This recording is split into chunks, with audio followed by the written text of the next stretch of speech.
इस गीता शास्त्र में मनुष्य मात्र का अधिकार है, चाहे वह किसी भी वर्ण आश्रम में स्थित हो, परंतु भगवान में श्रद्धालु और भक्ति युक्त अवश्य होना चाहिए, क्योंकि भगवान ने अपने भक्तों में ही इसका प्रचार करने के लिए आज्ञा दी है तथा यह भी कहा है कि स्त्री, वैश्य, शूद्र और पाप योनि भी मेरे प्राण होकर परम गति को प्राप्त होते हैं। अपने अपने स्वाभाविक कर्मों द्वारा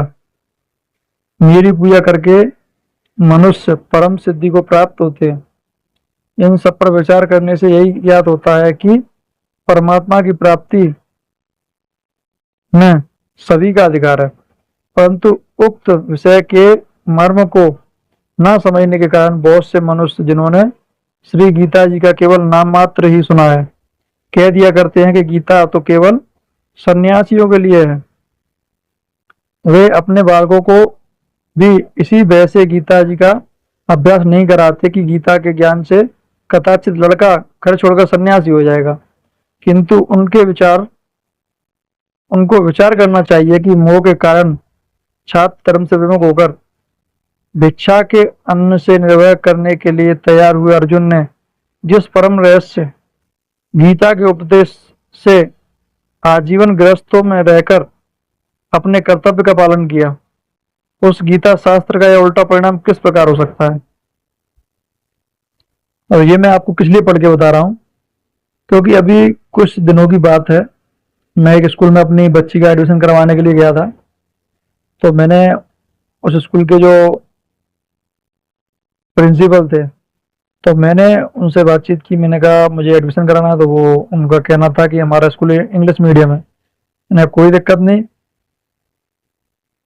इंग्लिश मीडियम चलाओ। और मेरा उनसे सिर्फ इतना ही कहना था कि आधे घंटे का एक जो पीरियड होता है, जो क्लास के सब्जेक्ट के हिसाब से, तो इसका भी एक आधे घंटे का क्लास स्टूडेंट को शुरू करो।